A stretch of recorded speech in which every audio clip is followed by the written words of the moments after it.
यार, अमीरों की क्या लाइफ होती है। कुछ भी हो, पैसा तो पास में होना ही चाहिए। पैसा इंसान को इज्जत, दौलत, शोहरत और बहुत कुछ दिलाता है। पता है, पैसा इंसान को कभी बूढ़ा भी नहीं होने देता। एक दिन कॉलेज कैंटीन में बैठकर चाट खाते हुए सिया ने अपनी सखी सारिका से कहा। सारिका ने कहा, किसी करोड़पति लड़के से शादी कर लो, बस फिर तुम्हारे सारे सपने पूरे हो जाएंगे। तुम्हारे पास पैसा ही पैसा होगा। तुझे पता है सारिका, मेरे दादू के एक फ्रेंड थे।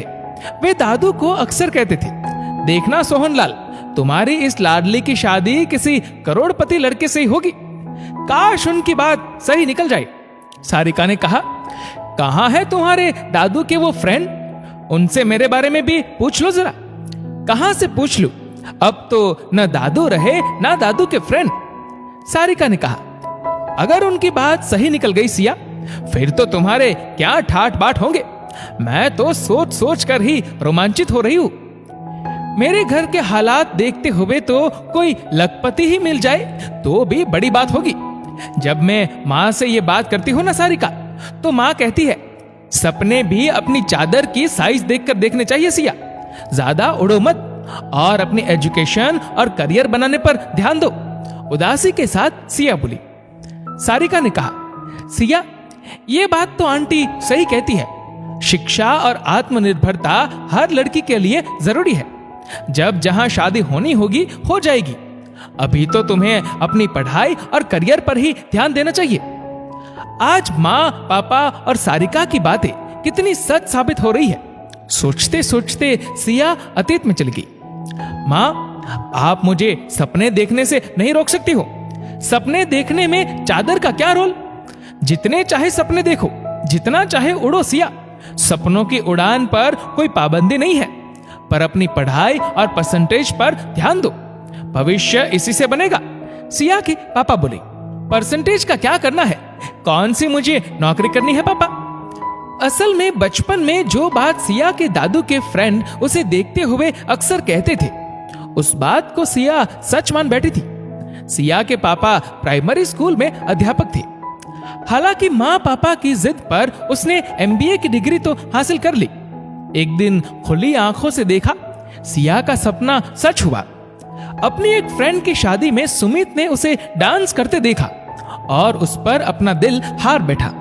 सुमित के पापा का इंपोर्ट एक्सपोर्ट का बिजनेस था, जिसे सुमित भी संभालता था। सुमित अपने माता पिता का इकलौता पुत्र था। दोनों परिवारों की रजामंदी से धूमधाम के साथ सिया दुल्हन बनकर सुमित के घर आ गई। सिया बहुत खुश थी। उसके सारे सपने सच हो गए थे। नौकरी करना तो उसे शुरू से ही पसंद नहीं था। सिया की सासू मां शोभा जी अक्सर सिया को समझाती, बेटा, तुम पढ़ी लिखी हो, फालतू समय बर्बाद करने की जगह कुछ काम करो, अपनी पहचान बनाओ, अपनी कुछ सेविंग भी क्या करो। लेकिन सिया को लगता था कि जब मैं एक मांगती हूं और 10 मिलते हैं, तो मुझे बचत करने की या कोई काम करने की क्या जरूरत है। सब कुछ ठीक चल रहा था। सुमित और सिया अपनी फैमिली बढ़ाने का सोच रहे थे, पर विधाता को कुछ और ही मंजूर था। सिया की खुशी ज्यादा दिन उसके साथ नहीं रही। अभी तो सिया की शादी को 2 साल ही हुए थे कि उसकी जिंदगी वीरान हो गई। एक दिन हाईवे पर एक कार दुर्घटना में उसके पति सुमित और ससुर जी दोनों का निधन हो गया। 6 महीने तो दोनों सास बहू को अपनी वित्तीय स्थिति समझ ही नहीं आई। कहने को करोड़ों का मकान, गाड़ियां, बैंक बैलेंस सब था, किंतु सब कुछ एक तरह से भ्रम साबित हुआ। गाड़ी बंगला सब पर लोन था। 6 महीने से बंगले और गाड़ी की किश्त नहीं भरी गई थी। बैंक अकाउंट में अमाउंट था, किंतु क्लाइंट्स को एडवांस चेक दे रखे थे। कुछ समझ नहीं आ रहा था, सब कुछ बिखरा हुआ था। सासू माँ की व्यक्तिगत बचत और दोनों के गहने बेचकर भी बंगले को नहीं बचाया जा सकता था। अंततः बैंक ने बंगला अपने कब्जे में ले लिया। सास बहू को बंगला छोड़कर एक फ्लैट खरीदना पड़ा, जिसमें सिया की सासू माँ की सारी बचत लग गई। और अब खर्च पूरा करने के लिए सिया को एक प्राइवेट कंपनी में जॉब करनी पड़ी। सिया के हाथ में जब अपनी पहली कमाई के रुपए आए, तब सबसे पहले उसने मंदिर में प्रसाद चढ़ाने के बाद सेविंग के लिए अपनी सैलरी का एक भाग अपने अकाउंट में जमा करवाया। सिया को अब सोच सोच कर कंपी आती है कि यदि उसकी सासू माँ ने भी अपनी पर्सनल बचत नहीं रखी होती तो क्या होता। उनके पास रहने को घर भी नहीं होता। बंगले पर बैंक का कब्जा होने के बाद आज वे सड़क पर होते।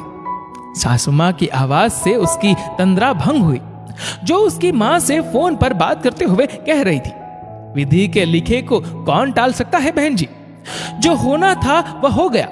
लेकिन मुझे खुशी है कि सिया को भले ही बचत का महत्व देर से समझ आया, पर आया तो। दोस्तों, आज लड़कियों के लिए जहां शिक्षा और आत्मनिर्भरता अत्यंत जरूरी है, वहीं उनमें बचपन से ही बचत की आदत भी डालनी चाहिए। वक्त का कोई भरोसा नहीं है। कोई नहीं जानता कि वह कब किस करवट बैठकर किसको कैसे दिन दिखा दे। दोस्तों, इस वीडियो को लेकर आपकी क्या राय है, नीचे कमेंट करके जरूर बताएगा।